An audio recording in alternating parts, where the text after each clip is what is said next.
여러분 안녕하십니까? 김정은이 시진핑 국가주석을 만나 비핵화 구상을 밝혔습니다. 김정은은 한국과 미국이 선의를 갖고 평화적인 분위기를 만들어가면 비핵화를 할 수 있다고 말했습니다. 네, 이 말은 북한이 지난 20년간 했던 말과 똑같습니다. 하지만 이번만큼은 무언가 다르다는 것이 우리 정부의 설명이자 기대입니다. 첫 소식 베이징에서 정동현 특파원이 보도합니다. 중국 정부가 공식적으로 김정은의 방중을 확인한 가운데 이번 북중 정상회담에서는 한반도 비핵화 논의가 이루어졌습니다. 중국 매체들은 비핵화 문제에 관한 김정은의 발언 내용을 비교적 상세히 전했습니다. 按照金日成主席和金正日总书记的遗训，致力于实现半岛无核化是我们始终不变的立场。 김정은은 비핵화를 위한 한미 양국의 노력을 전제 조건으로 언급했습니다. 如果南朝鲜和美国以善意回应我们的努力，营造和平稳定的氛围，为实现和平采取阶段性同步的措施，半岛无核化问题是能够得到解决的。 단계적 조치란 한미 군사훈련 철폐 등 안보 불안 해소와 경제적 보상을 의미하는 것으로 보입니다. 시진핑 주석은 대화와 협상을 통한 한반도 문제 해결을 지지한다는 뜻도 밝혔습니다. 북한과 중국은 그동안 소원했던 양국 관계를 회복하는 모습을 전 세계에 과시했습니다. 한미를 상대로 한 본격적인 비핵화 협상을 앞두고 대미 협상력 강화와 자국 영향력 확대를 원하는 양국의 이해관계가 맞아떨어진 결과입니다. 베이징에서 채널A 뉴스 정동현입니다. 네, 이번 중국 방문은 시진핑 주석이 아니라 김정은이 먼저 요청한 것으로 확인됐습니다.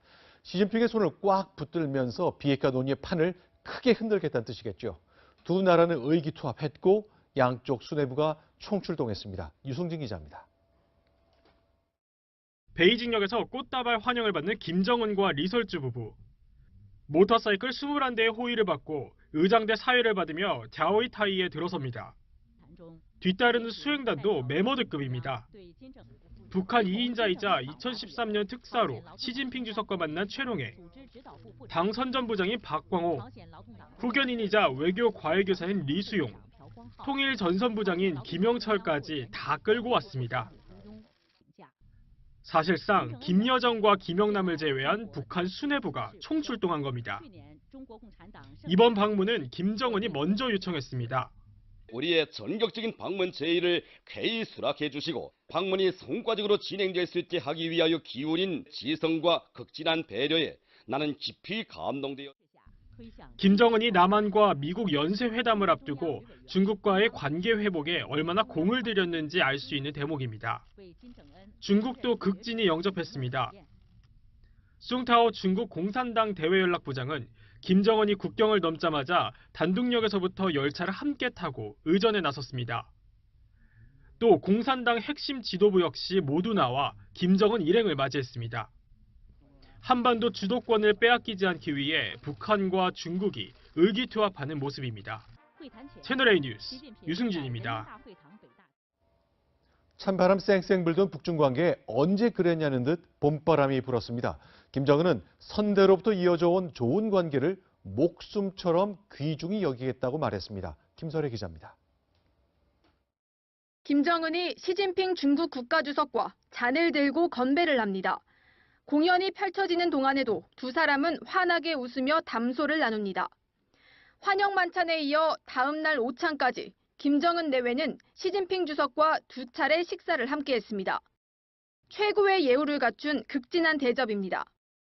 화기애애한 분위기 속에 북한은 중국과 피를 나눈 형제임을 거듭 강조했습니다.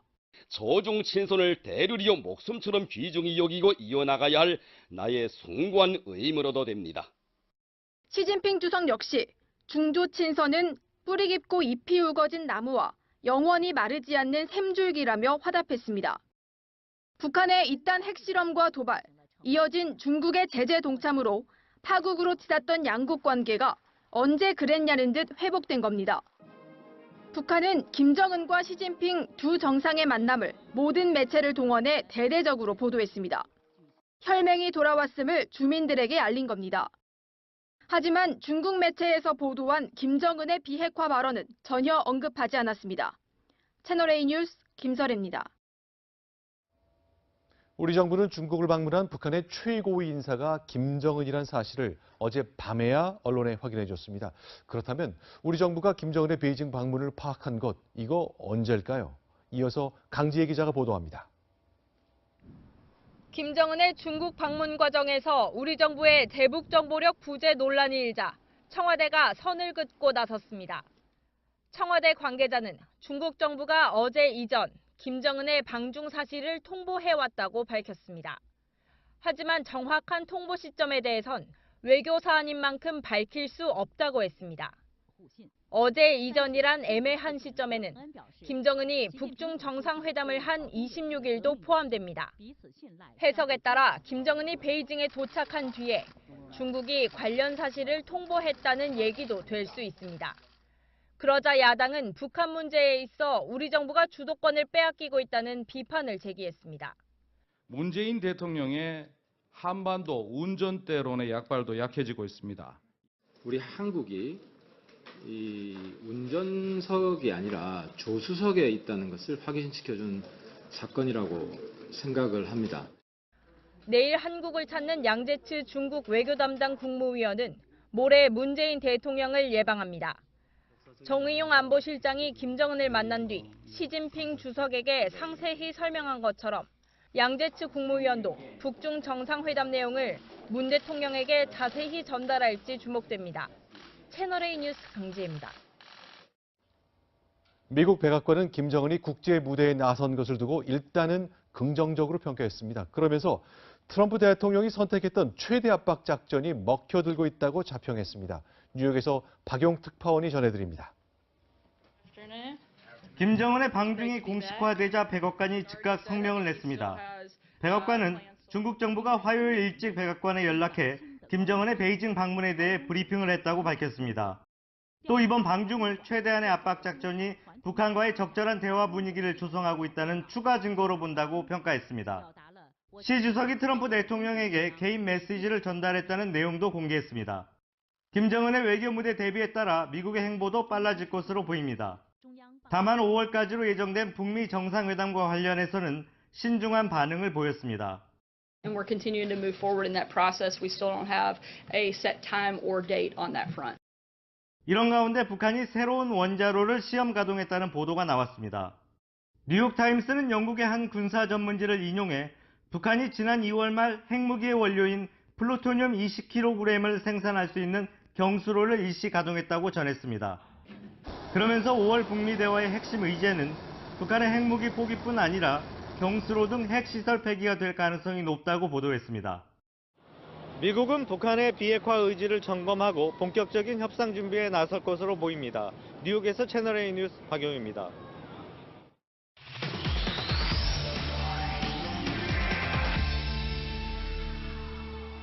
네, 계속해서 좀 더 자세한 이야기 하태원 국제부장과 함께 분석해 보겠습니다. 부장, 분석 키워드 소개해 주시죠. 네, 한반도의 운명을 좌우할 이 운전대 쟁탈전이 점점 치열해지고 있습니다.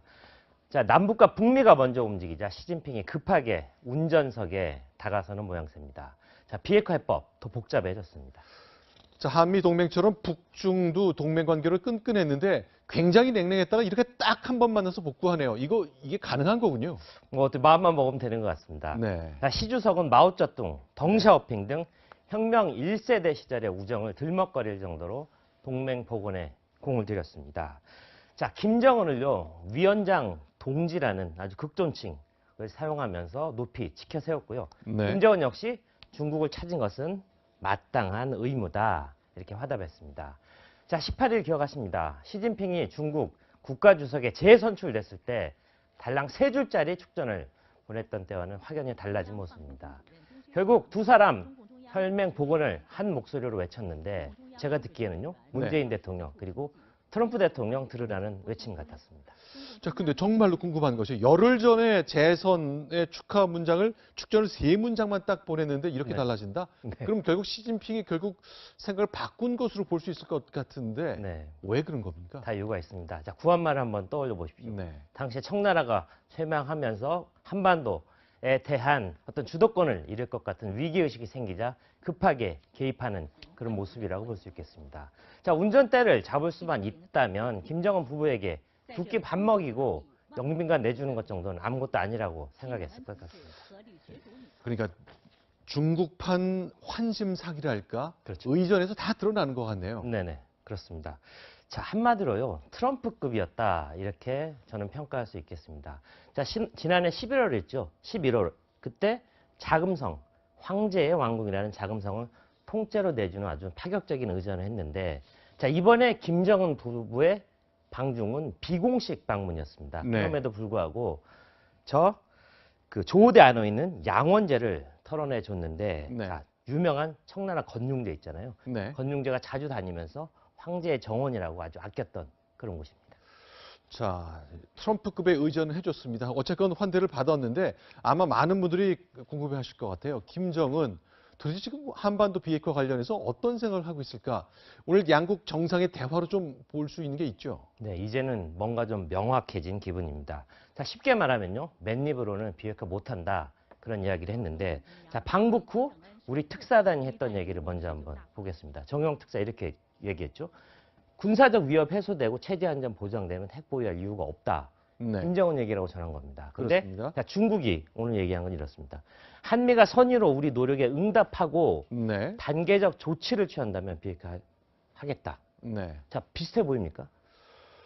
일단 뭐 이것저것 하면은 핵 포기하겠다는 뜻으로 보입니다만 미묘한 차이가 있겠군요. 그렇습니다. 조건이 붙어 있습니다. 우리 노력에 응답하고 단계적 조치를 취하면 하겠다. 결국 말 대 말, 행동 대 행동. 네. 그동안 김정일이 그런 누누이 강조해왔던 그 내용에서 한 발짝도 물러서지 않겠다. 바로 이런 이야기를 했는데, 네. 과연 트럼프 대통령 이 조건을 받을지 저는 아주 회의적이라고 생각합니다.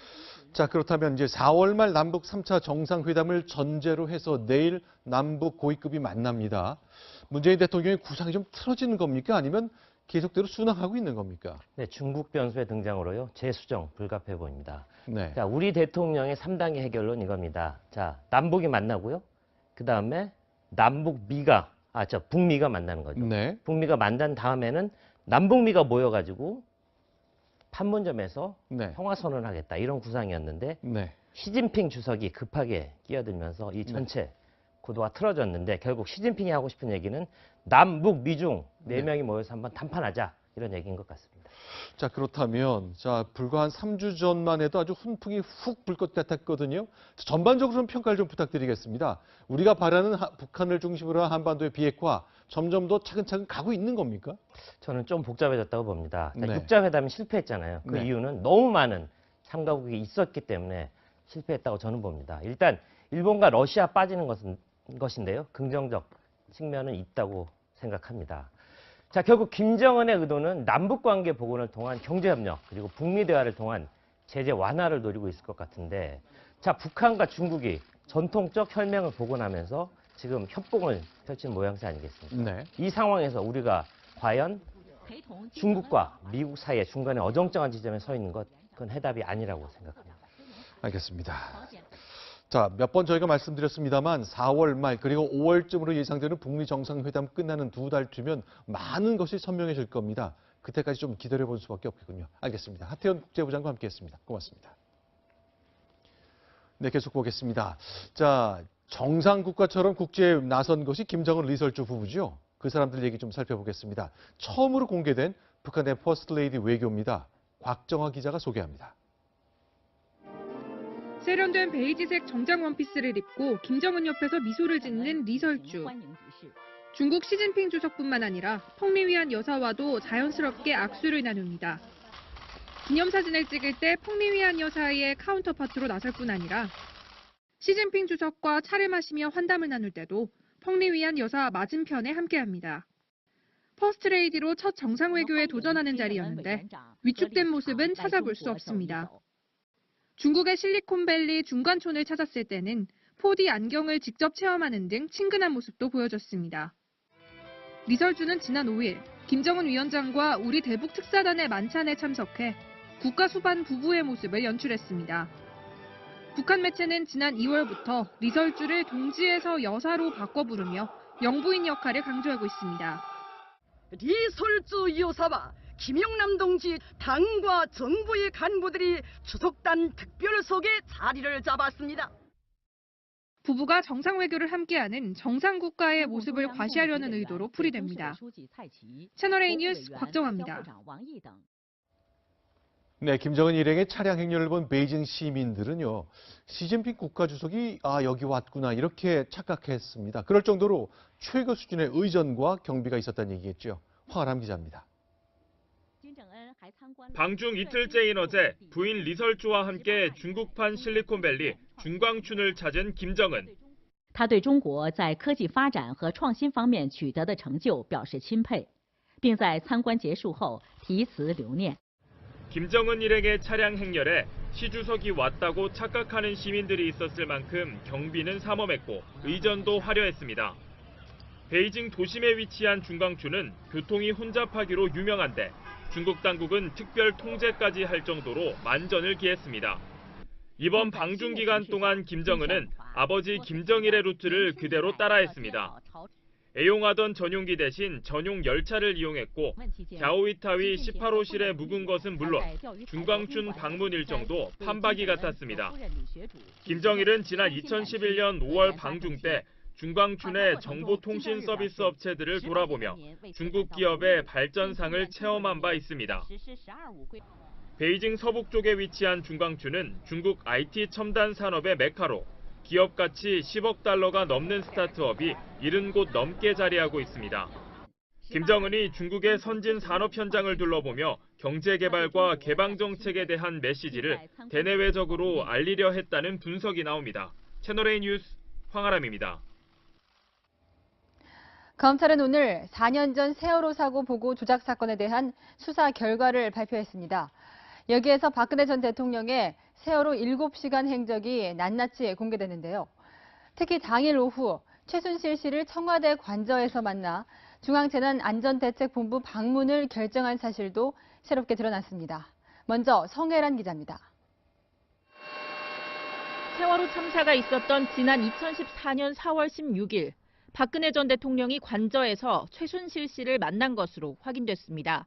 세월호 참사가 있던 날 증인이 혹시 오전에 무엇을 했는지 기억나나요? 지금 어제 오늘 일도 기억이 안 나는데 2014년도 일이 어떻게 기억이 납니까? 하지만 검찰은 최 씨를 태운 이영선 전 행정관의 차량이 오후 2시 4분 남산 1호 터널을 통과해 약 10분 뒤 청와대에 진입한 사실을 파악했습니다. A급 보안 손님으로 분류돼 검문도 받지 않고 들어온 최 씨는 곧바로 관저에서 대기하고 있던 문고리 3인방과 만났습니다. 박 전 대통령은 최 씨를 비롯한 4명과 함께 관저 내실에서 대책회의를 한 뒤 중앙재난안전대책본부 방문을 결정한 겁니다. 이어 화장과 머리 손질을 받은 박 전 대통령은 5시 15분에야 김기춘 전 비서실장과 중대본에 도착했습니다. 구명조끼를 학생들은 입었다고 하는데 그렇게 발견하기가 힘듭니까? 최 씨 측은 검찰이 발표한 세월호 참사 당일 5인 대책회의에 대해 모두 사실 무근이라고 반박했지만 문고리 3인방은 모두 검찰 조사에서 회의 사실을 시인했습니다. 채널A 뉴스 성혜란입니다. 이번 조작 사건의 핵심은 과연 박근혜 전 대통령이 언제 사고를 보고받고 대처했는지 그 시각입니다. 그동안 오전 10시에 첫 보고를 받았고 15분 뒤 인명구조를 지시했으며 당일 11차례에 걸쳐 서면 보고를 받았다고 박근혜 정부 시절 청와대는 밝혔는데요. 하지만 검찰 수사 결과 모두 허위였던 것으로 드러났습니다. 계속해서 강경석 기자입니다. 저는 정상적으로 이 참사, 이 사건이 이렇게 터졌다 하는 것을 보고받으면서 계속 그거를 체크를 하고 있었어요. 검찰이 오늘 발표한 당일 행적은 박 전 대통령의 설명과는 거리가 멀었습니다. 김장수 전 국가안보실장은 오전 10시 보고를 위해 박 전 대통령에게 전화를 걸었지만 받지 않았습니다. 약 10분 뒤에도 전화를 받지 않자 안봉근 전 비서관이 직접 차량을 타고 청와대 관저에 가서 수차례에 걸쳐 박 전 대통령을 불렀습니다. 결국 오전 10시 22분이 돼서야 박 전 대통령은 김 전 실장에게 전화를 걸어 인명구조를 지시했습니다. 오전 10시 19분 관저로 전달된 서면 보고서도 박 전 대통령은 이때까지 읽지 않았던 것으로 검찰은 판단했습니다. 또 당시 청와대는 11차례 실시간 보고를 했다고 밝혔지만 검찰 조사 결과 오후와 저녁 2차례만 정호성 비서관을 통해 전달됐습니다. 검찰은 이런 사실을 숨긴 채 최초 보고 시간을 오전 10시로 작성하는 등 허위 답변서를 만들어 국회에 보낸 혐의로 김기춘 전 비서실장과 김장수 전 실장 등을 재판에 넘겼습니다. 또 국가위기관리 기본지침을 불법 변경한 혐의를 받는 김관진 전 국가안보실장도 불구속 기소했습니다. 채널A 뉴스 강경석입니다.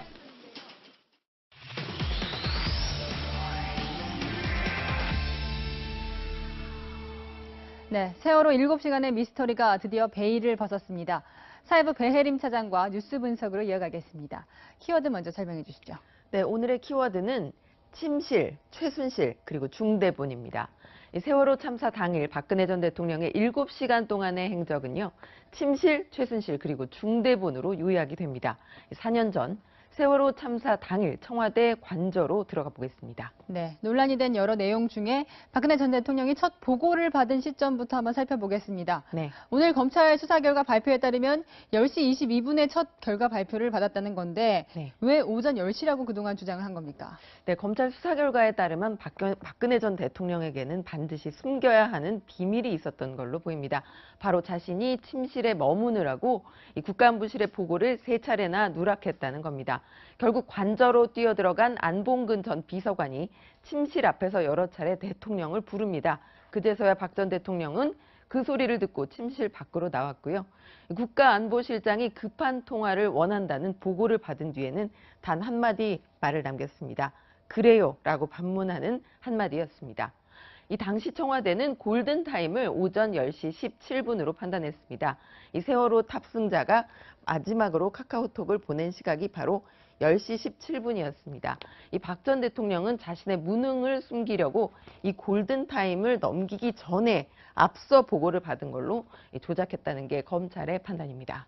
네, 이미 늦긴 했지만 이 오전 10시 22분에 첫 보고를 받은 뒤에는 도대체 무엇을 한 겁니까? 네, 침실에서 당시 김장수 안보실장에게 첫 보고를 받고 나서 이 구조의 만전을 기하라고 전화로 바로 지시를 합니다.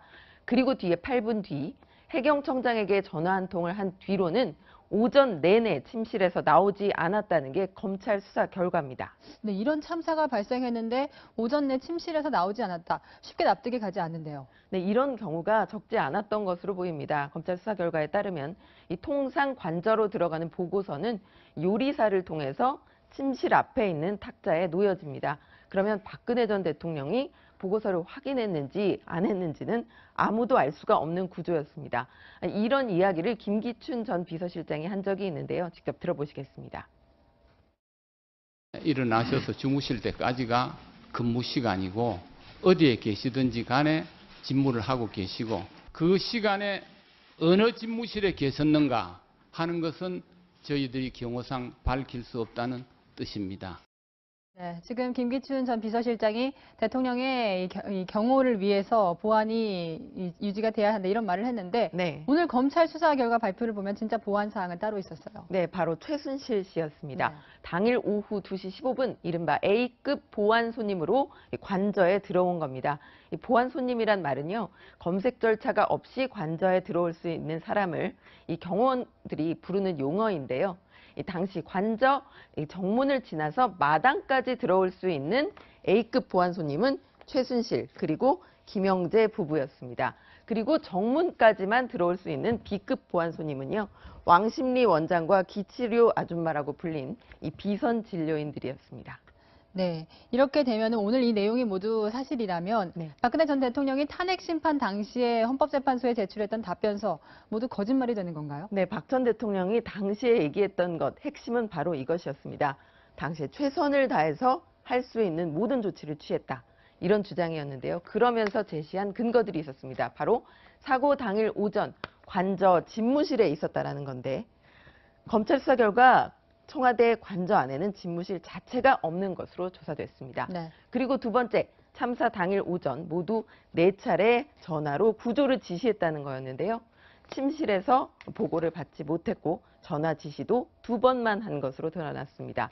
결국 첫 보고를 받은 시간과 장소부터 이 보고 횟수는 물론 지시 횟수조차도 사실과 다른 것으로 드러난 겁니다. 네, 여기까지 듣겠습니다. 배혜림 사회부 차장이었습니다. 절대 사실이 아니다. 이건 정치적 저격이다. 나는 그날 그 호텔에 간 적이 없다. 7년 전 있었던 여대생 성추행 의혹에 정봉주 전 민주당 의원은 지난 3주 동안 이렇게 반박했었죠. 하지만 오늘 자신의 거짓 해명을 입증하는 자료를 스스로 공개했습니다. 백승우 기자입니다. 성추행 발생 장소로 지목된 여의도의 모 호텔에 간 적이 없다는 정봉주 전 의원의 해명이 거짓으로 드러났습니다. 정 전 의원은 오늘 보도자료를 내고 지난 2011년 12월 23일 문제의 호텔 카페에서 자신의 신용카드가 결제된 사실을 확인했다고 밝혔습니다. 지난 7일 성추행 의혹 보도 이후 수차례의 기자회견과 자료를 통해 일관되게 부인해왔던 호텔 방문 사실을 스스로 인정한 겁니다. 정 전 의원의 카드 결제 시점은 오후 6시 43분. 성추행을 당했다고 주장해온 여성 A씨가 어제 기자회견에서 성추행이 있었다고 지목한 시간대입니다.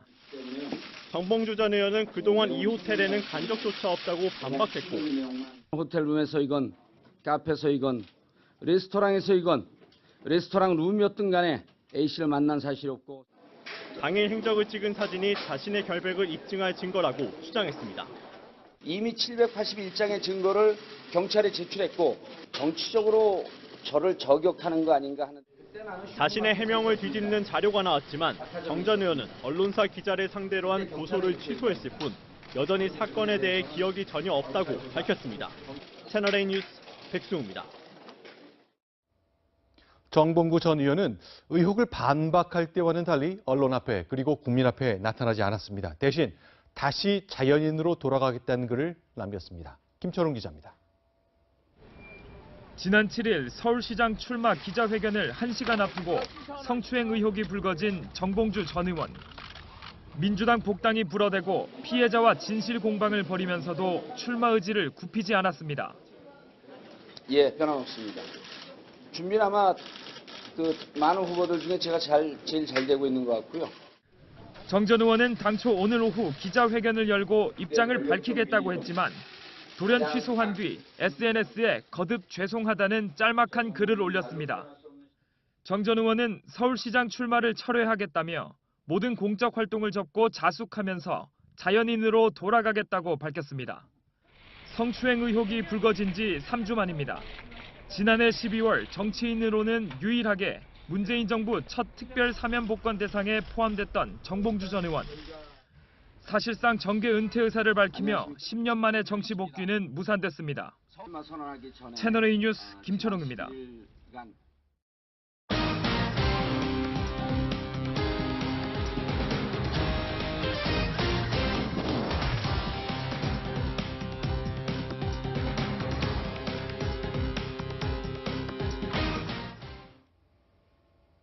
여비서를 성폭행한 혐의를 받고 있는 안희정 전 충남지사에 대한 구속 여부가 이르면 오늘 밤 결정됩니다. 법원에 나가 있는 취재 기자 연결합니다. 서상희 기자, 안 전 지사에 대한 심사 어디까지 진행됐습니까? 네, 현재 영장 담당 판사는 안 전 지사에 대한 신문 내용과 또 검찰과 안 전 지사 측이 제출한 각종 자료들을 검토 중에 있습니다. 핵심 쟁점은 안 전 지사가 이 지위를 이용해 여비서에게 성관계를 강요한 사실이 있는지 여부입니다. 아울러 도주 또는 증거 인멸의 가능성 여부도 또 종합적으로 고려될 것으로 보입니다. 앞서 안 전 지사는 오늘 오후 2시 영장 실질 심사에 정장 차림으로 모습을 드러냈는데요. 차에서 내려 고개를 숙여 인사한 뒤 곧바로 법원으로 들어갔습니다. 네, 검찰과 법원의 결정에 늘 성실히 따르겠습니다.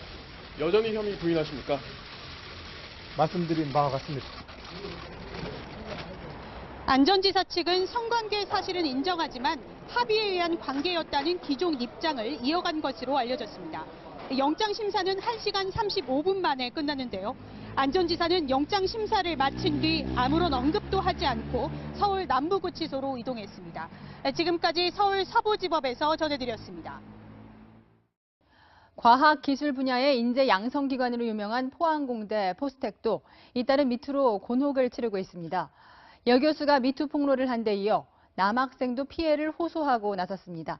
배유미 기자입니다. 연이은 성추행 폭로에 학생들은 씁쓸함을 감추지 못합니다.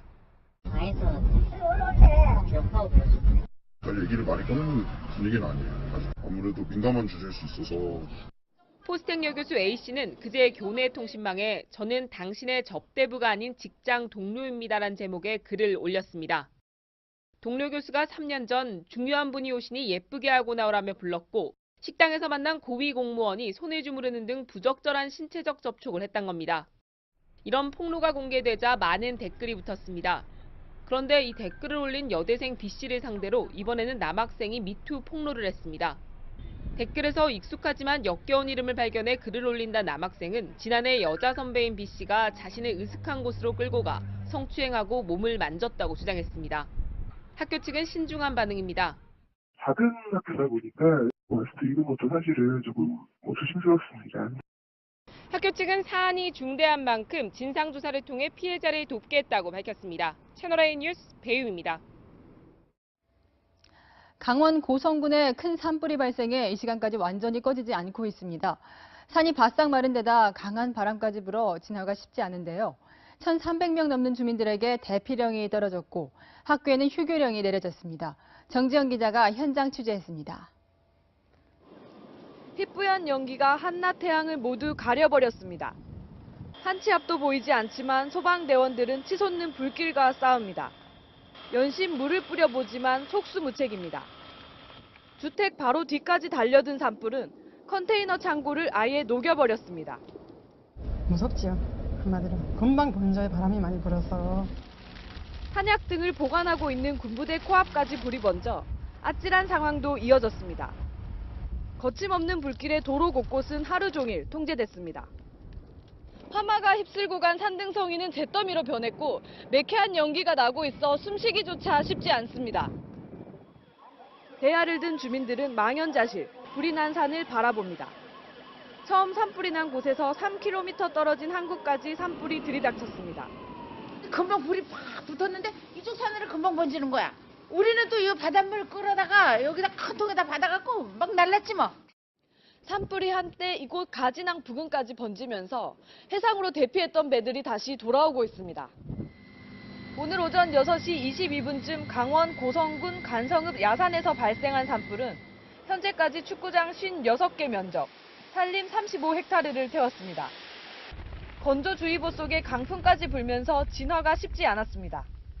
초속 10m의 서풍을 타고 동쪽으로 빠르게 확산되었습니다. 오늘 하루 1,300여 명에게 대피 문자가 발송됐고 주민 310여 명은 인근 학교 등 대피소로 몸을 피했습니다. 일부 학교는 휴교령이 내려졌고 단축 수업이 실시됐습니다. 우리 앞뒤로 불이 떨어지는 바람에 이제 기준품만 저 길 건너에다 차 세워놓고 그리고 여기 와서 오후 7시 현재 산불 진화율은 90%. 하지만 진화 작업을 할 수 없는 밤새 불길이 다시 확산될 수 있어 긴장감은 계속되고 있습니다. 채널A 뉴스 정지영입니다. 오늘 아침 출근길도 미세먼지 때문에 답답하셨죠? 오후부터는 조금 나아졌는데요. 이제 문제는 중국에서 몰려오는 황사입니다. 주로 북한 쪽을 지나갈 것으로 예측되지만 우리나라에도 영향을 줄 가능성이 있습니다. 허욱 기자입니다. 지난 주말부터 벌써 닷새째 하늘이 뿌였습니다. 마스크를 쓴 직장인들이 출근길을 재촉합니다. 갖고 다니는데 착용 안 했어요. 4일 전서부터는 안 하면 안 되겠더라고요. 오늘 오전 6시를 기준으로 초미세먼지 농도는 서울 48 마이크로그램, 강원 63, 경기 58로 전국 대부분이 나쁨 수준이었습니다. 초미세먼지 농도는 주말에 비해 낮아졌지만 어제부터 나쁨 기준이 51에서 36 이상으로 강화됐기 때문입니다. 오후부터는 초미세먼지가 많이 사라졌지만 안심하기는 이릅니다. 봄의 불청객 황사 때문입니다. 어제 낮 중국 고비 사막과 내몽골에서 시작한 황사는 일부가 오늘 오후 북한 상공을 지나며 우리나라까지 영향을 줄 가능성도 있습니다. 황사는 북한 상공을 지나가겠지만 그중 일부가 고기압의 하강 기류를 따라 우리나라에 영향을 줄 가능성이 있습니다.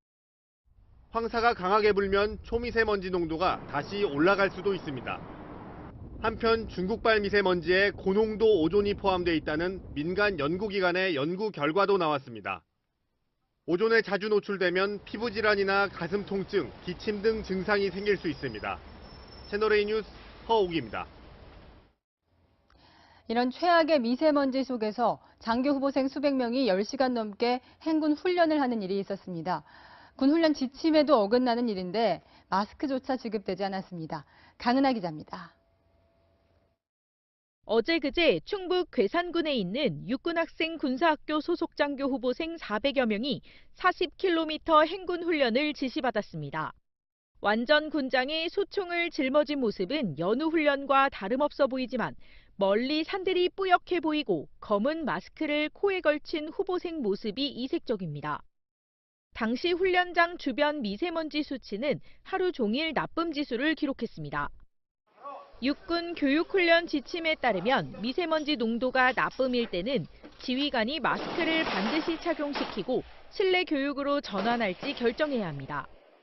또 야외 훈련을 하더라도 강도 높은 훈련이나 장시간 훈련은 자제해야 합니다.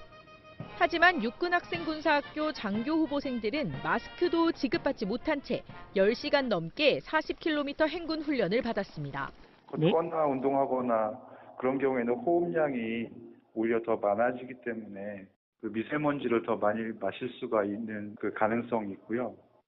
육군학생군사학교 관계자는 오전 농도를 확인했을 땐 보통이었으나 그 이후 나빠진 것으로 보인다며 마스크 지급 여부는 다시 확인해 보겠다고 밝혔습니다. 채널A 뉴스 강은하입니다.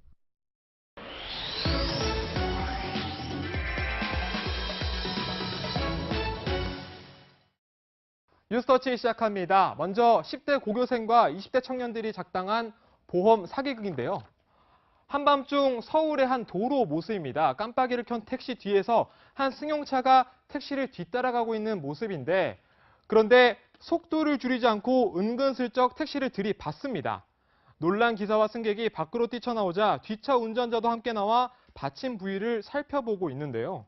그런데 평범한 사고 같은 이 장면, 알고 보니 치밀한 사기극이었습니다. 몇 분 전으로 시계를 돌려볼까요? 승객들이 택시에 탈 때부터 가해 차량은 이 택시를 주시하고 있었습니다. 먼저 20대 청년들은 속칭 이 설계팀과 또 피의자 팀을 만들어서 렌터카를 대여한 이후에 고의 사고를 만들어냈습니다. 한편에서는 이 피해자 팀, 이 택시 승객인 것처럼 위장을 해가지고 현장에서 바람잡이 역할을 했는데요. 이 피해자 팀에 대해서 좀 더 알아볼까요? 이 피해자 팀 대부분 10대 고교생들이 연기를 하는 것이었는데 20대 형들이 돈 필요한 사람은 메시지를 보내라 이런 말에 10대 동생들이 꼬드김 당한 것입니다. 고등학생들이 일회용이에요. 한번 써먹고 다른 애들 모집하고.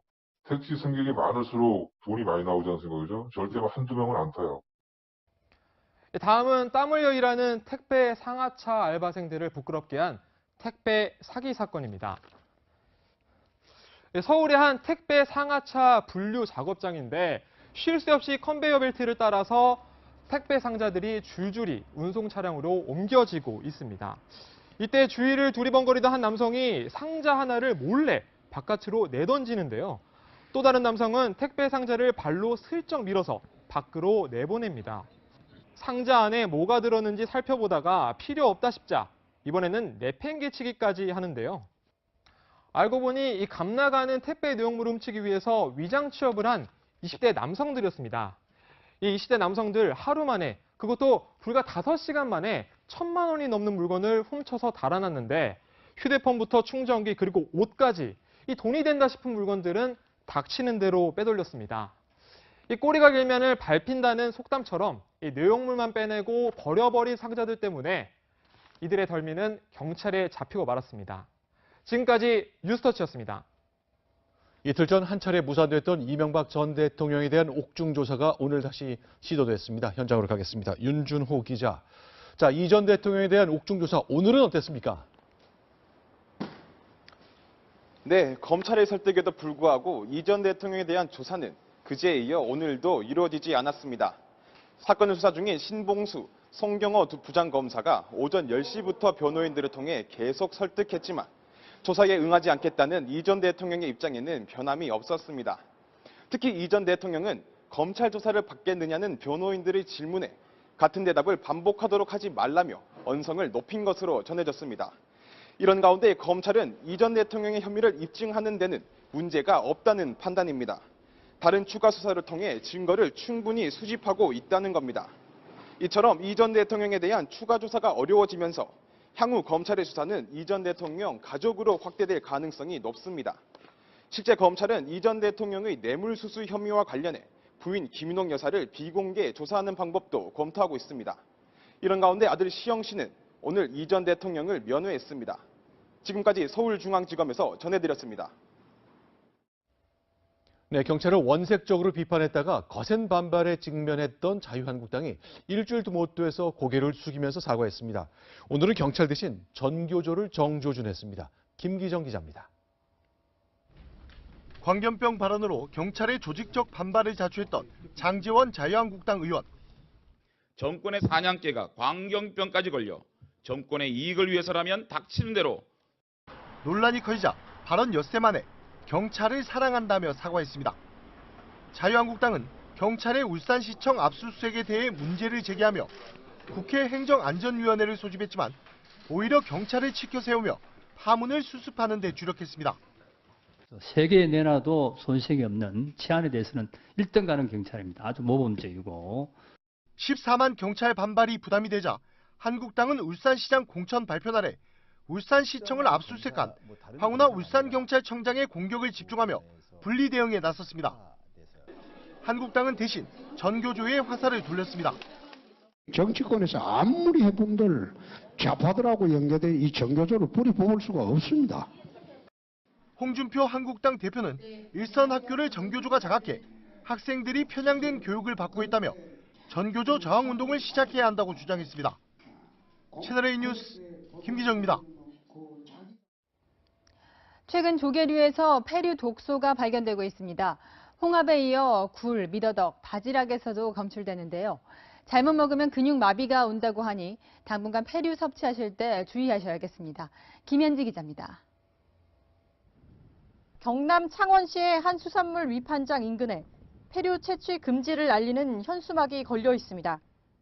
폐류 독소가 기준치를 넘어 검출된 해역이 27일 기준 28곳으로 늘었습니다.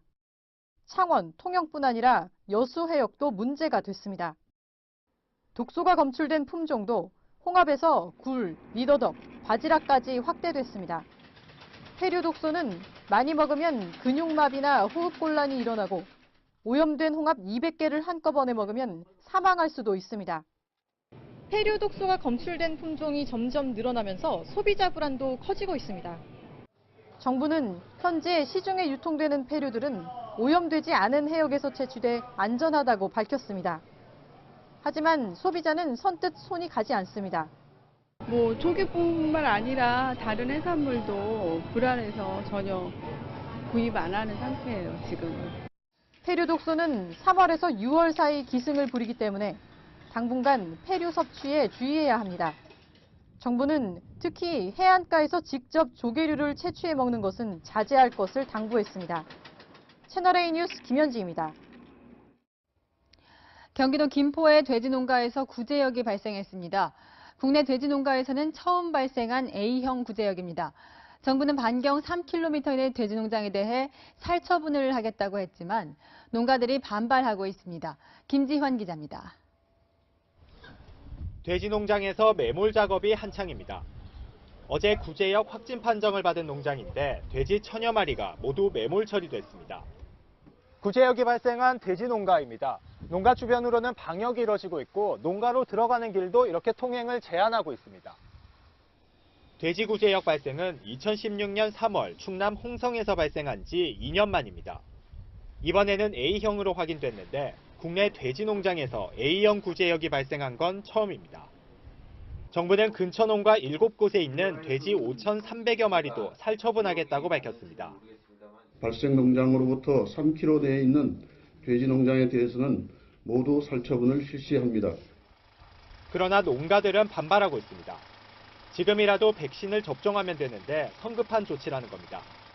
백신을 인근 농가들한테 보급을 했어요. 밤에 저희 늦게 받아서 10시에 받아서 백신 접종을 하고 있고 직원들이 막 밤을 새워가면서 또 살처분하면 보상받을 수는 있지만 사육을 처음부터 다시 해야 해서 피해가 크다고 주장합니다. 김포시는 살처분 여부를 인근 농가들과 함께 협의하고 있습니다. 채널A 뉴스 김지환입니다.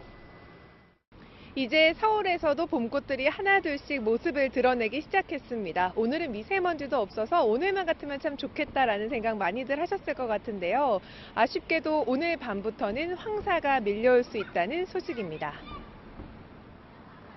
어제 내몽골에서 발원한 황사 일부가 오늘 밤부터 유입되면서 내일까지 우리나라에 영향을 줄 수 있습니다.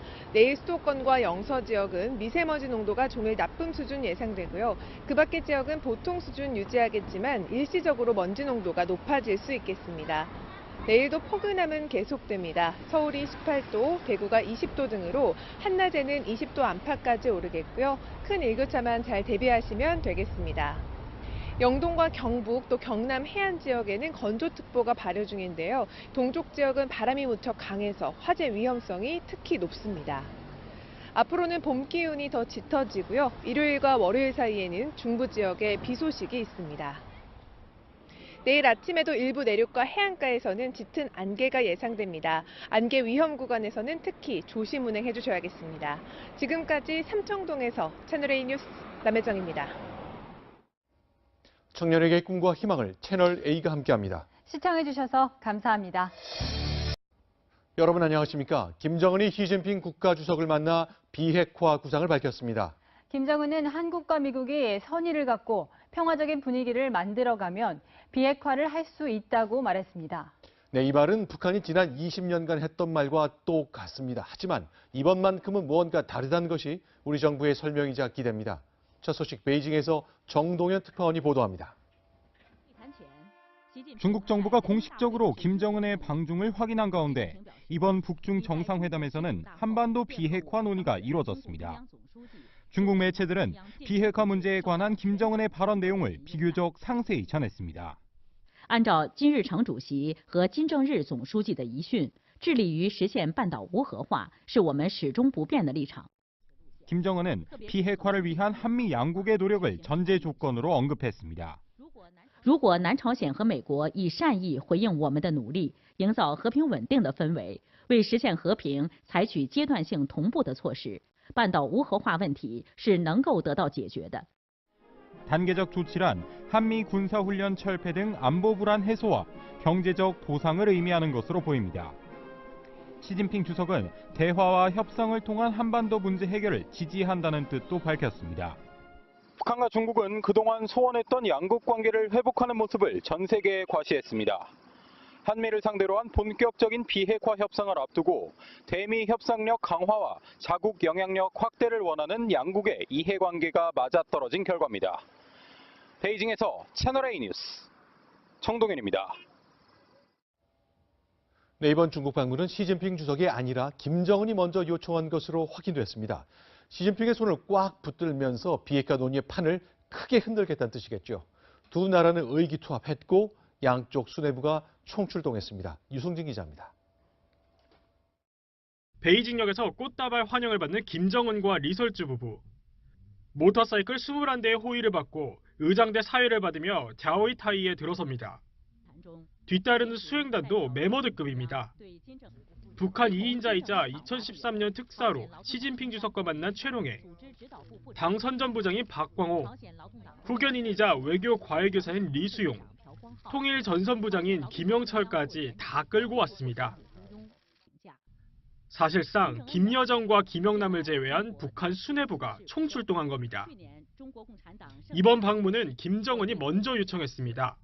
우리의 전격적인 방문 제의를 쾌히 수락해 주시고 방문이 성과적으로 진행될 수 있게 하기 위하여 기울인 지성과 극진한 배려에 나는 깊이 감동되어 김정은이 남한과 미국 연쇄회담을 앞두고 중국과의 관계 회복에 얼마나 공을 들였는지 알 수 있는 대목입니다.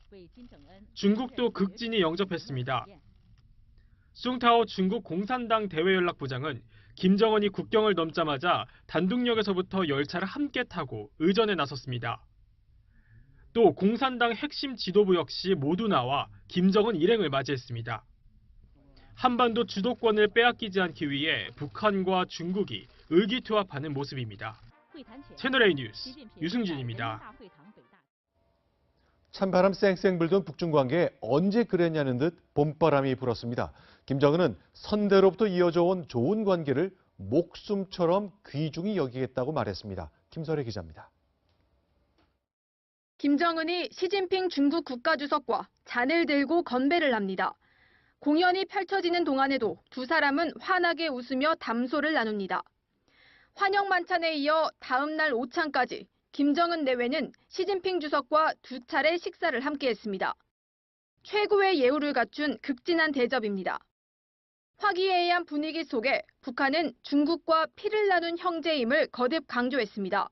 조중 친손을 대르리어 목숨처럼 귀중히 여기고 이어나가야 할 나의 숭고한 의무로도 됩니다. 시진핑 주석 역시 중조 친선은 뿌리 깊고 잎이 우거진 나무와 영원히 마르지 않는 샘줄기라며 화답했습니다. 북한의 이딴 핵실험과 도발, 이어진 중국의 제재 동참으로 파국으로 치닫던 양국 관계가 언제 그랬냐는 듯 회복된 겁니다. 북한은 김정은과 시진핑 두 정상의 만남을 모든 매체를 동원해 대대적으로 보도했습니다. 혈맹이 돌아왔음을 주민들에게 알린 겁니다. 하지만 중국 매체에서 보도한 김정은의 비핵화 발언은 전혀 언급하지 않았습니다. 채널A 뉴스 김설혜입니다. 우리 정부는 중국을 방문한 북한의 최고위 인사가 김정은이란 사실을 어젯밤에야 언론에 확인해줬습니다. 그렇다면 우리 정부가 김정은의 베이징 방문을 파악한 것, 이거 언제일까요? 이어서 강지혜 기자가 보도합니다. 김정은의 중국 방문 과정에서 우리 정부의 대북 정보력 부재 논란이 일자 청와대가 선을 긋고 나섰습니다. 청와대 관계자는 중국 정부가 어제 이전 김정은의 방중 사실을 통보해왔다고 밝혔습니다. 하지만 정확한 통보 시점에 대해선 외교 사안인 만큼 밝힐 수 없다고 했습니다. 어제 이전이란 애매한 시점에는 김정은이 북중 정상회담을 한 26일도 포함됩니다. 해석에 따라 김정은이 베이징에 도착한 뒤에 중국이 관련 사실을 통보했다는 얘기도 될 수 있습니다. 그러자 야당은 북한 문제에 있어 우리 정부가 주도권을 빼앗기고 있다는 비판을 제기했습니다. 문재인 대통령의 한반도 운전대론의 약발도 약해지고 있습니다. 우리 한국이 이 운전석이 아니라 조수석에 있다는 것을 확인시켜준 사건이라고 생각을 합니다. 내일 한국을 찾는 양재츠 중국 외교 담당 국무위원은 모레 문재인 대통령을 예방합니다. 정의용 안보실장이 김정은을 만난 뒤 시진핑 주석에게 상세히 설명한 것처럼 양재츠 국무위원도 북중 정상회담 내용을 문 대통령에게 자세히 전달할지 주목됩니다. 채널A 뉴스 강지혜입니다. 미국 백악관은 김정은이 국제 무대에 나선 것을 두고 일단은 긍정적으로 평가했습니다. 그러면서 트럼프 대통령이 선택했던 최대 압박 작전이 먹혀들고 있다고 자평했습니다. 뉴욕에서 박용 특파원이 전해드립니다. 김정은의 방중이 공식화되자 백악관이 즉각 성명을 냈습니다. 백악관은 중국 정부가 화요일 일찍 백악관에 연락해 김정은의 베이징 방문에 대해 브리핑을 했다고 밝혔습니다. 또 이번 방중을 최대한의 압박 작전이 북한과의 적절한 대화 분위기를 조성하고 있다는 추가 증거로 본다고 평가했습니다. 시 주석이 트럼프 대통령에게 개인 메시지를 전달했다는 내용도 공개했습니다. 김정은의 외교 무대 대비에 따라 미국의 행보도 빨라질 것으로 보입니다. 다만 5월까지로 예정된 북미 정상회담과 관련해서는 신중한 반응을 보였습니다. And we're continuing to move forward in that process. We still don't have a set time or date on that front. 이런 가운데 북한이 새로운 원자로를 시험 가동했다는 보도가 나왔습니다. 뉴욕타임스는 영국의 한 군사 전문지를 인용해 북한이 지난 2월 말 핵무기의 원료인 플루토늄 20kg을 생산할 수 있는 경수로를 일시 가동했다고 전했습니다. 그러면서 5월 북미 대화의 핵심 의제는 북한의 핵무기 포기뿐 아니라 경수로 등 핵시설 폐기가 될 가능성이 높다고 보도했습니다. 미국은 북한의 비핵화 의지를 점검하고 본격적인 협상 준비에 나설 것으로 보입니다. 뉴욕에서 채널A 뉴스 박용입니다. 사실과 다른 것으로 드러난 겁니다. 네, 여기까지 듣겠습니다. 배혜림 사회부 차장이었습니다. 절대 사실이 아니다. 이건 정치적 저격이다. 나는 그날 그 호텔에 간 적이 없다. 7년 전 있었던 여대생 성추행 의혹에 정봉주 전 민주당 의원은 지난 3주 동안 이렇게 반박했었죠. 하지만 오늘 자신의 거짓 해명을 입증하는 자료를 스스로 공개했습니다. 백승우 기자입니다. 성추행 발생 장소로 지목된 여의도의 모 호텔에 간 적이 없다는 정봉주 전 의원의 해명이 거짓으로 드러났습니다. 정 전 의원은 오늘 보도자료를 내고 지난 2011년 12월 23일 문제의 호텔 카페에서 자신의 신용카드가 결제된 사실을 확인했다고 밝혔습니다. 지난 7일 성추행 의혹 보도 이후 수차례의 기자회견과 자료를 통해 일관되게 부인해왔던 호텔 방문 사실을 스스로 인정한 겁니다. 정 전 의원의 카드 결제 시점은 오후 6시 43분. 성추행을 당했다고 주장해온 여성 A씨가 어제 기자회견에서 성추행이 있었다고 지목한 시간대입니다. 정봉주 전 의원은 그동안 이 호텔에는 간 적조차 없다고 반박했고, 호텔룸에서이건 카페에서이건 레스토랑에서이건 레스토랑 룸이었든 간에 A씨를 만난 사실이 없고 당일 행적을 찍은 사진이 자신의 결백을 입증할 증거라고 주장했습니다. 이미 781장의 증거를 경찰에 제출했고 정치적으로 저를 저격하는 거 아닌가 하는. 자신의 해명을 뒤집는 자료가 나왔지만 정 전 의원은 언론사 기자를 상대로 한 고소를 취소했을 뿐 여전히 사건에 대해 기억이 전혀 없다고 밝혔습니다. 채널A 뉴스 백승우입니다. 정봉주 전 의원은 의혹을 반박할 때와는 달리 언론 앞에 그리고 국민 앞에 나타나지 않았습니다. 대신 다시 자연인으로 돌아가겠다는 글을 남겼습니다. 김철웅 기자입니다. 지난 7일 서울시장 출마 기자회견을 1시간 앞두고 성추행 의혹이 불거진 정봉주 전 의원. 민주당 복당이 불어대고 피해자와 진실 공방을 벌이면서도 출마 의지를 굽히지 않았습니다. 예, 변함없습니다. 준비는 아마 많은 후보들 중에 제가 제일 잘 되고 있는 것 같고요. 정 전 의원은 당초 오늘 오후 기자회견을 열고 입장을 밝히겠다고 했지만 돌연 취소한 뒤 SNS에 거듭 죄송하다는 짤막한 글을 올렸습니다. 정 전 의원은 서울시장 출마를 철회하겠다며 모든 공적 활동을 접고 자숙하면서 자연인으로 돌아가겠다고 밝혔습니다. 성추행 의혹이 불거진 지 3주 만입니다. 지난해 12월 정치인으로는 유일하게 문재인 정부 첫 특별 사면 복권 대상에 포함됐던 정봉주 전 의원. 사실상 정계 은퇴 의사를 밝히며 10년 만에 정치 복귀는 무산됐습니다. 채널A 뉴스 김철웅입니다.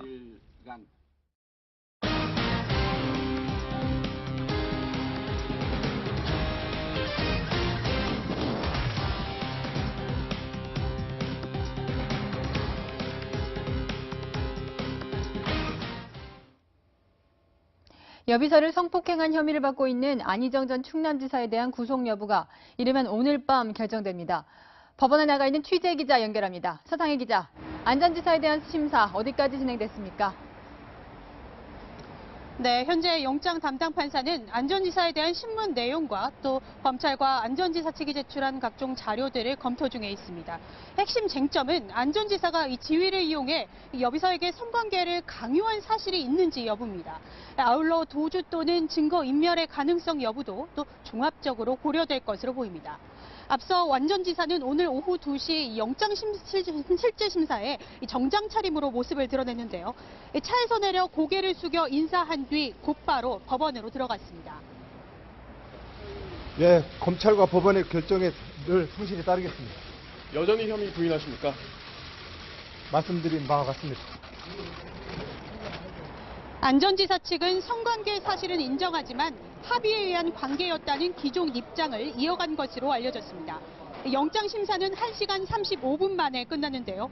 안 전 지사는 영장 심사를 마친 뒤 아무런 언급도 하지 않고 서울 남부구치소로 이동했습니다. 지금까지 서울 서부지법에서 전해드렸습니다. 과학기술 분야의 인재 양성기관으로 유명한 포항공대 포스텍도 잇따른 미투로 곤혹을 치르고 있습니다. 여 교수가 미투 폭로를 한 데 이어 남학생도 피해를 호소하고 나섰습니다. 배유미 기자입니다. 연이은 성추행 폭로에 학생들은 씁쓸함을 감추지 못합니다. 얘기를 많이 꺼내는 분위기는 아니에요. 아무래도 민감한 주제일 수 있어서 포스텍 여교수 A씨는 그제 교내 통신망에 저는 당신의 접대부가 아닌 직장 동료입니다란 제목의 글을 올렸습니다. 동료 교수가 3년 전 중요한 분이 오시니 예쁘게 하고 나오라며 불렀고 식당에서 만난 고위 공무원이 손을 주무르는 등 부적절한 신체적 접촉을 했단 겁니다. 이런 폭로가 공개되자 많은 댓글이 붙었습니다. 그런데 이 댓글을 올린 여대생 B씨를 상대로 이번에는 남학생이 미투 폭로를 했습니다.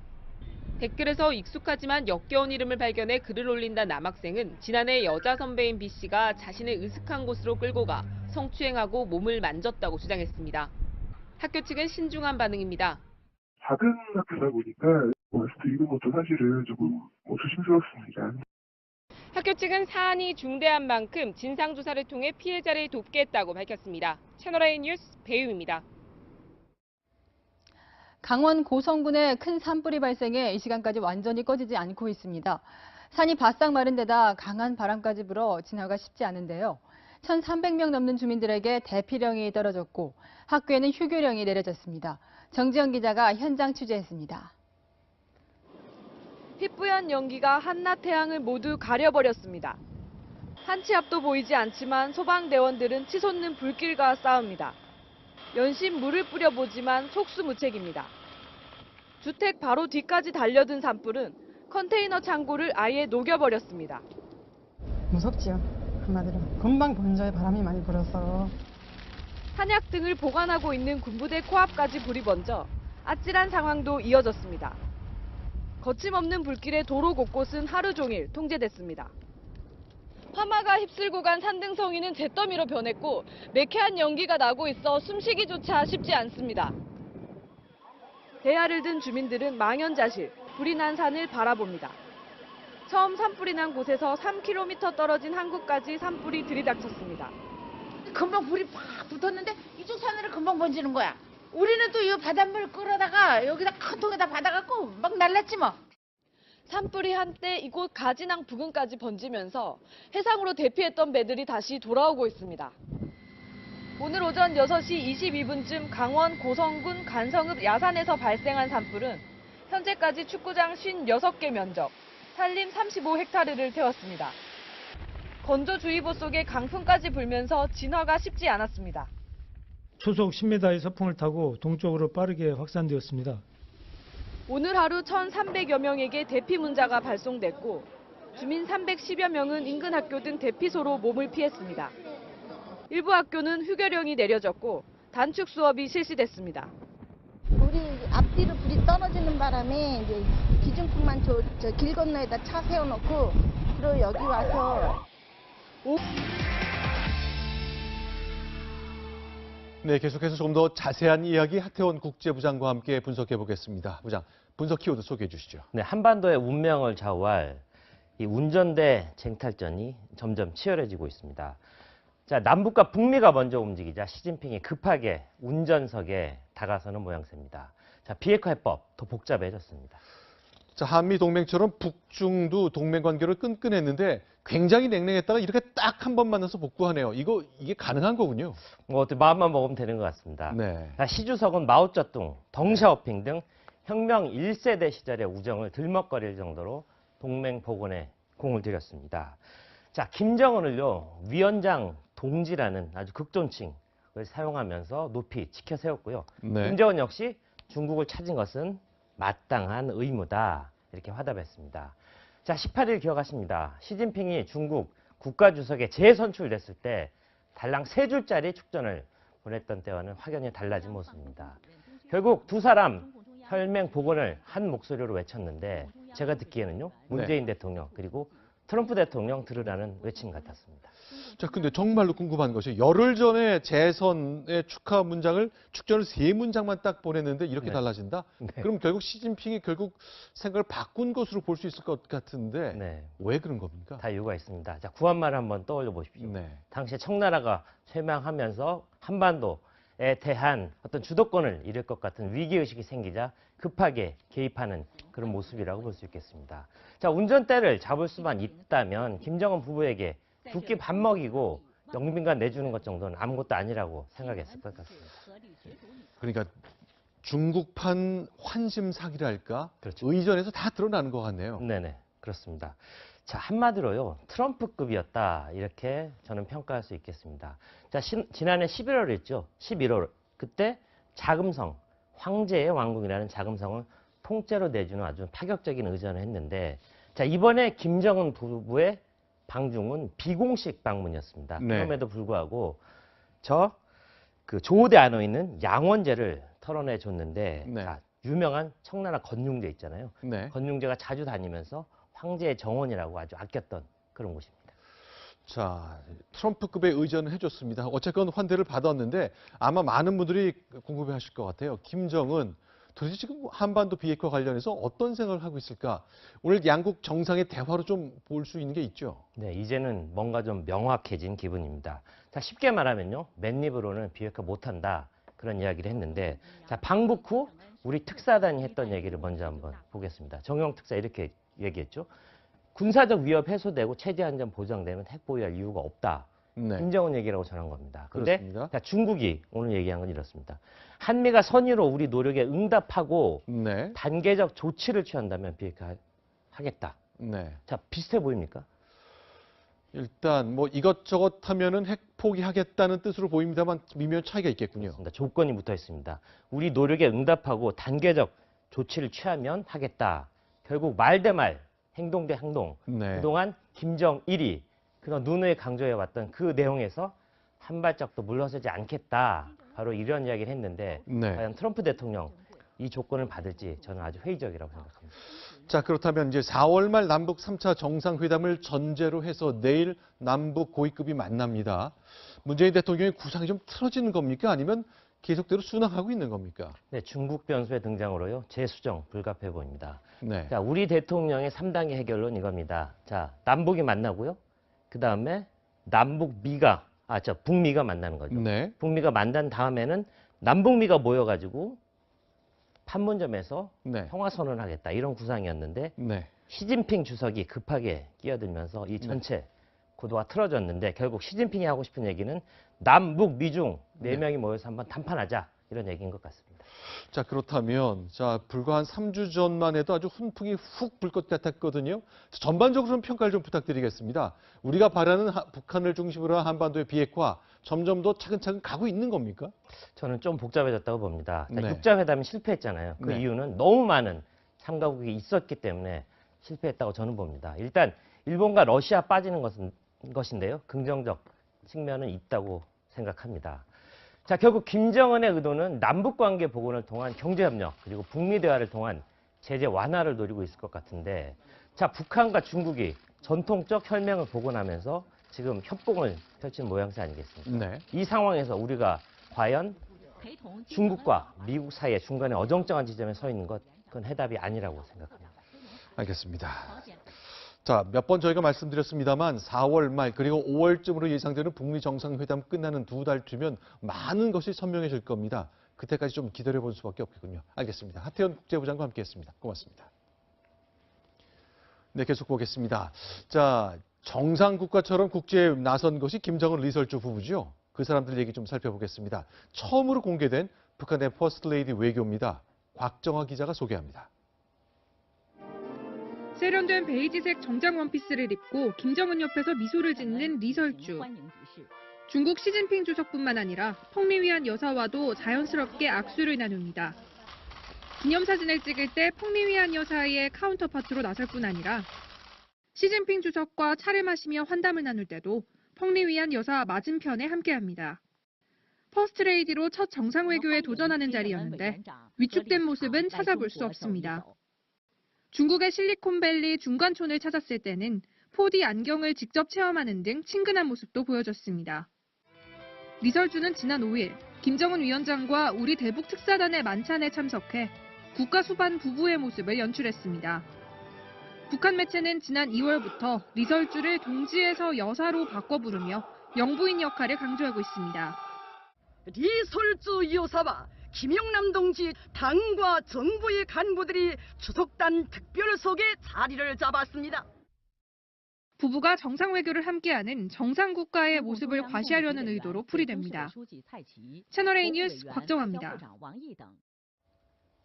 네, 김정은 일행의 차량 행렬을 본 베이징 시민들은요, 시진핑 국가주석이 여기 왔구나 이렇게 착각했습니다. 그럴 정도로 최고 수준의 의전과 경비가 있었다는 얘기겠죠. 황아람 기자입니다. 방중 이틀째인 어제 부인 리설주와 함께 중국판 실리콘밸리 중광춘을 찾은 김정은. 他对中国在科技发展和创新方面取得的成就表示钦佩，并在参观结束后题词留念。 김정은 일행의 차량 행렬에 시 주석이 왔다고 착각하는 시민들이 있었을 만큼 경비는 삼엄했고 의전도 화려했습니다. 베이징 도심에 위치한 중광춘은 교통이 혼잡하기로 유명한데 중국 당국은 특별 통제까지 할 정도로 만전을 기했습니다. 이번 방중 기간 동안 김정은은 아버지 김정일의 루트를 그대로 따라했습니다.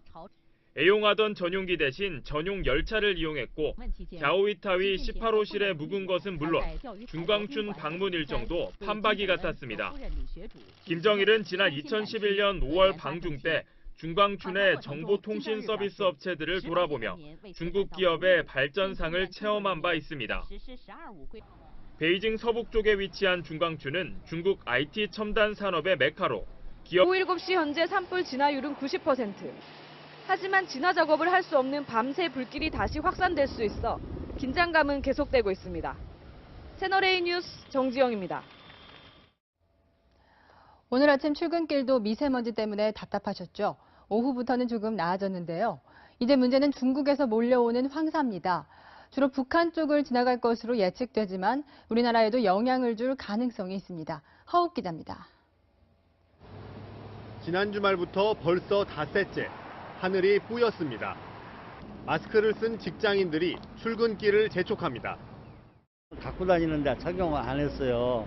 4일 전서부터는 안 하면 안 되겠더라고요. 오늘 오전 6시를 기준으로 초미세먼지 농도는 서울 48 마이크로그램, 강원 63, 경기 58로 전국 대부분이 나쁨 수준이었습니다. 초미세먼지 농도는 주말에 비해 낮아졌지만 어제부터 나쁨 기준이 51에서 36 이상으로 강화됐기 때문입니다. 오후부터는 초미세먼지가 많이 사라졌지만 안심하기는 이릅니다. 봄의 불청객 황사 때문입니다.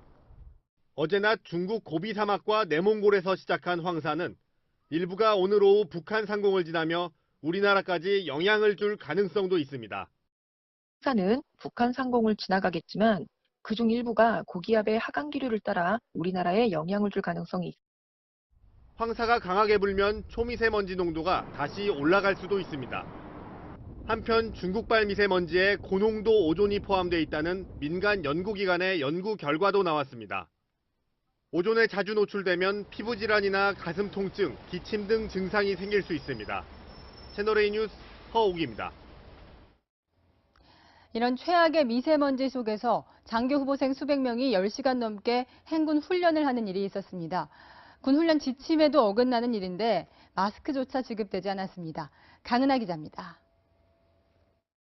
어제 그제 충북 괴산군에 있는 육군학생 군사학교 소속 장교 후보생 400여 명이 40km 행군 훈련을 지시받았습니다. 완전 군장에 소총을 짊어진 모습은 여느 훈련과 다름없어 보이지만 멀리 산들이 뿌옇게 보이고 검은 마스크를 코에 걸친 후보생 모습이 이색적입니다. 당시 훈련장 주변 미세먼지 수치는 하루 종일 나쁨 지수를 기록했습니다. 육군 교육훈련 지침에 따르면 미세먼지 농도가 나쁨일 때는 지휘관이 마스크를 반드시 착용시키고 실내 교육으로 전환할지 결정해야 합니다. 또 야외 훈련을 하더라도 강도 높은 훈련이나 장시간 훈련은 자제해야 합니다. 하지만 육군학생군사학교 장교 후보생들은 마스크도 지급받지 못한 채 10시간 넘게 40km 행군 훈련을 받았습니다. 걷거나 운동하거나 그런 경우에는 호흡량이 오히려 더 많아지기 때문에 그 미세먼지를 더 많이 마실 수가 있는 그 가능성이 있고요. 육군학생군사학교 관계자는 오전 농도를 확인했을 땐 보통이었으나 그 이후 나빠진 것으로 보인다며 마스크 지급 여부는 다시 확인해 보겠다고 밝혔습니다. 채널A 뉴스 강은하입니다.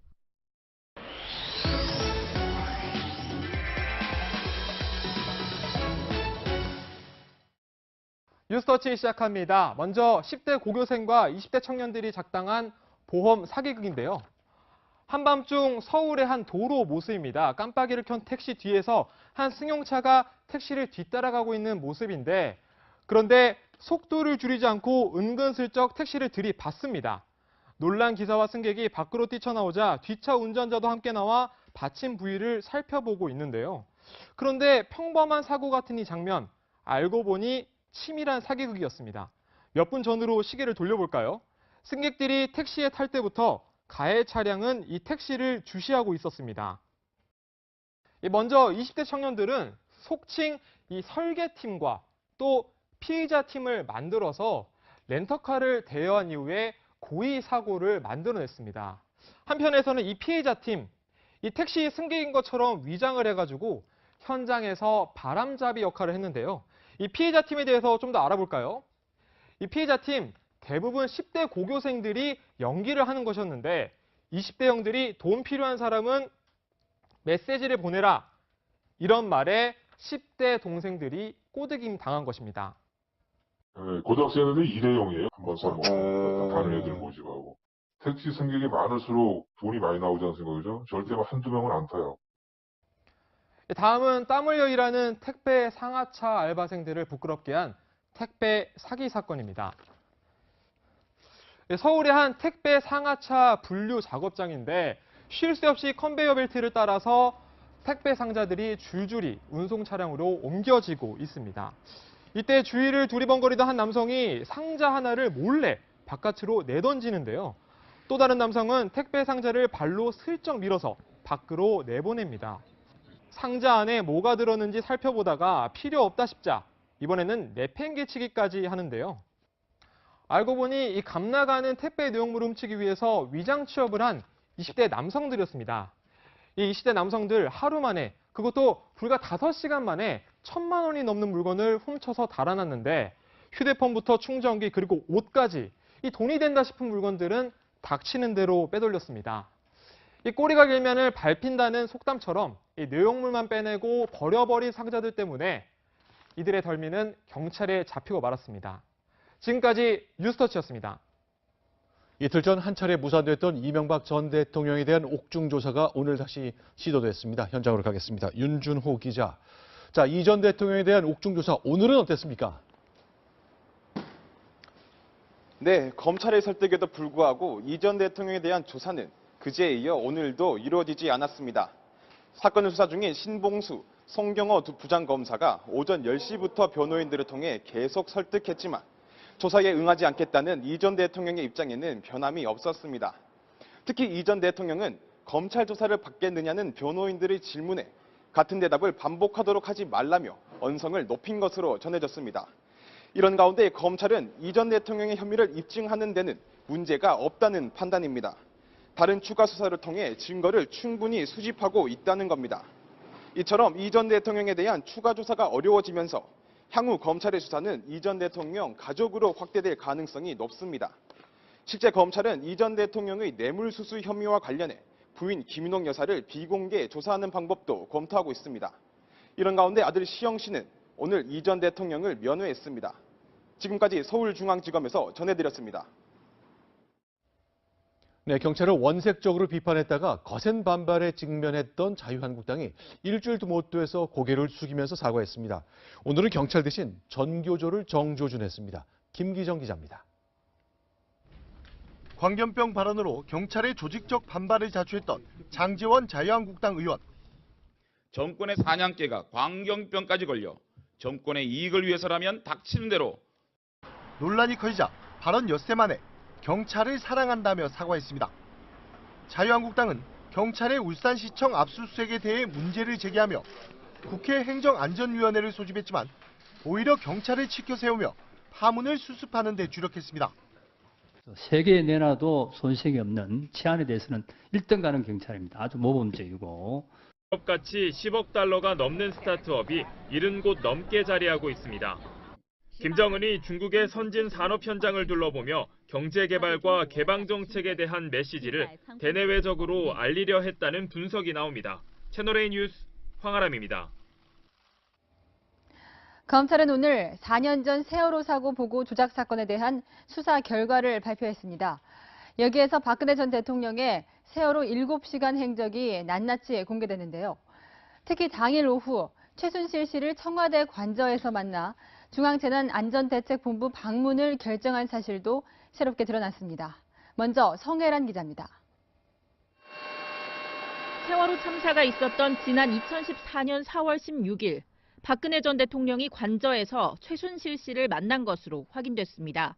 세월호 참사가 있던 날 증인이 혹시 오전에 무엇을 했는지 기억나나요? 지금 어제 오늘 일도 기억이 안 나는데 2014년도 일이 어떻게 기억이 납니까? 하지만 검찰은 최 씨를 태운 이영선 전 행정관의 차량이 오후 2시 4분 남산 1호 터널을 통과해 약 10분 뒤 청와대에 진입한 사실을 파악했습니다. A급 보안 손님으로 분류돼 검문도 받지 않고 들어온 최 씨는 곧바로 관저에서 대기하고 있던 문고리 3인방과 만났습니다. 박 전 대통령은 최 씨를 비롯한 4명과 함께 관저 내실에서 대책회의를 한 뒤 중앙재난안전대책본부 방문을 결정한 겁니다. 이어 화장과 머리 손질을 받은 박 전 대통령은 5시 15분에야 김기춘 전 비서실장과 중대본에 도착했습니다. 구명조끼를 학생들은 입었다고 하는데 그렇게 발견하기가 힘듭니까? 최 씨 측은 검찰이 발표한 세월호 참사 당일 5인 대책회의에 대해 모두 사실 무근이라고 반박했지만 문고리 3인방은 모두 검찰 조사에서 회의 사실을 시인했습니다. 채널A 뉴스 성혜란입니다. 이번 조작 사건의 핵심은 과연 박근혜 전 대통령이 언제 사고를 보고받고 대처했는지 그 시각입니다. 그동안 오전 10시에 첫 보고를 받았고 15분 뒤 인명구조를 지시했으며 당일 11차례에 걸쳐 서면 보고를 받았다고 박근혜 정부 시절 청와대는 밝혔는데요. 하지만 검찰 수사 결과 모두 허위였던 것으로 드러났습니다. 계속해서 강경석 기자입니다. 저는 정상적으로 이 참사, 이 사건이 이렇게 터졌다 하는 것을 보고받으면서 계속 그거를 체크를 하고 있었어요. 검찰이 오늘 발표한 당일 행적은 박 전 대통령의 설명과는 거리가 멀었습니다. 김장수 전 국가안보실장은 오전 10시 보고를 위해 박 전 대통령에게 전화를 걸었지만 받지 않았습니다. 약 10분 뒤에도 전화를 받지 않자 안봉근 전 비서관이 직접 차량을 타고 청와대 관저에 가서 수차례에 걸쳐 박 전 대통령을 불렀습니다. 결국 오전 10시 22분이 돼서야 박 전 대통령은 김 전 실장에게 전화를 걸어 인명구조를 지시했습니다. 오전 10시 19분 관저로 전달된 서면 보고서도 박 전 대통령은 이때까지 읽지 않았던 것으로 검찰은 판단했습니다. 또 당시 청와대는 11차례 실시간 보고를 했다고 밝혔지만 검찰 조사 결과 오후와 저녁 2차례만 정호성 비서관을 통해 전달됐습니다. 검찰은 이런 사실을 숨긴 채 최초 보고 시간을 오전 10시로 작성하는 등 허위 답변서를 만들어 국회에 보낸 혐의로 김기춘 전 비서실장과 김장수 전 실장 등을 재판에 넘겼습니다. 또 국가위기관리 기본 지침을 불법 변경한 혐의를 받는 김관진 전 국가안보실장도 불구속 기소했습니다. 채널A 뉴스 강경석입니다.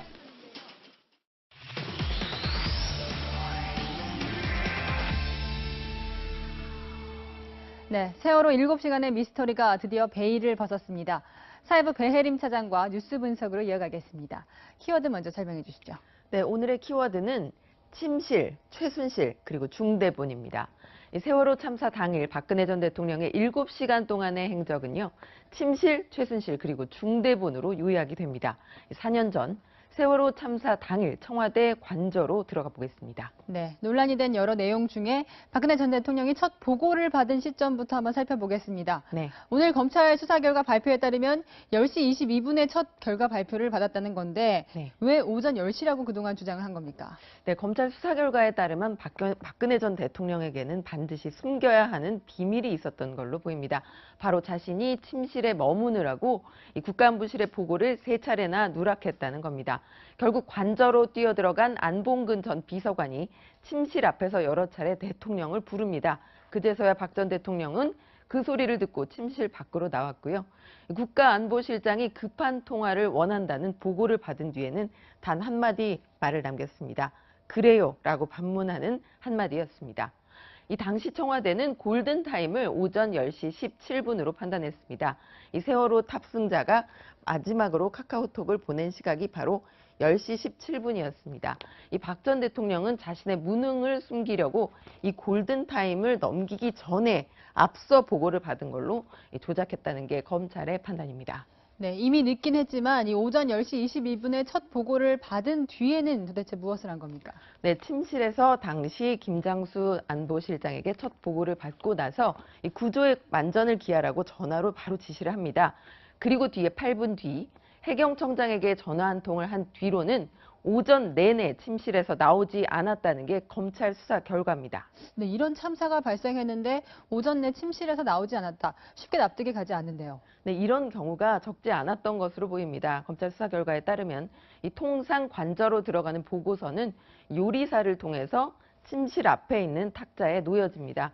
그러면 박근혜 전 대통령이 보고서를 확인했는지 안 했는지는 아무도 알 수가 없는 구조였습니다.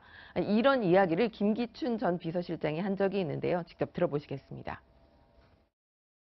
일어나셔서 주무실 때까지가 근무 시간이고 어디에 계시든지 간에 집무를 하고 계시고 그 시간에 어느 집무실에 계셨는가 하는 것은 저희들이 경호상 밝힐 수 없다는 뜻입니다. 네, 지금 김기춘 전 비서실장이 대통령의 이 경호를 위해서 보안이 유지가 돼야 한다 이런 말을 했는데 네. 오늘 검찰 수사 결과 발표를 보면 진짜 보안 사항은 따로 있었어요. 네, 바로 최순실 씨였습니다. 네. 당일 오후 2시 15분 이른바 A급 보안 손님으로 관저에 들어온 겁니다. 이 보안 손님이란 말은요, 검색 절차가 없이 관저에 들어올 수 있는 사람을 이 경호원들이 부르는 용어인데요. 이 당시 관저 정문을 지나서 마당까지 들어올 수 있는 A급 보안 손님은 최순실 그리고 김영재 부부였습니다. 그리고 정문까지만 들어올 수 있는 B급 보안 손님은요, 왕십리 원장과 기치료 아줌마라고 불린 이 비선 진료인들이었습니다. 네, 이렇게 되면 오늘 이 내용이 모두 사실이라면 박근혜 전 대통령이 탄핵 심판 당시에 헌법재판소에 제출했던 답변서 모두 거짓말이 되는 건가요? 네, 박 전 대통령이 당시에 얘기했던 것 핵심은 바로 이것이었습니다. 당시에 최선을 다해서 할 수 있는 모든 조치를 취했다. 이런 주장이었는데요. 그러면서 제시한 근거들이 있었습니다. 바로 사고 당일 오전 관저 집무실에 있었다라는 건데 검찰 수사 결과 청와대 관저 안에는 집무실 자체가 없는 것으로 조사됐습니다. 네. 그리고 두 번째, 참사 당일 오전 모두 4차례 전화로 구조를 지시했다는 거였는데요. 침실에서 보고를 받지 못했고 전화 지시도 2번만 한 것으로 드러났습니다. 결국 첫 보고를 받은 시간과 장소부터 이 보고 횟수는 물론 지시 횟수조차도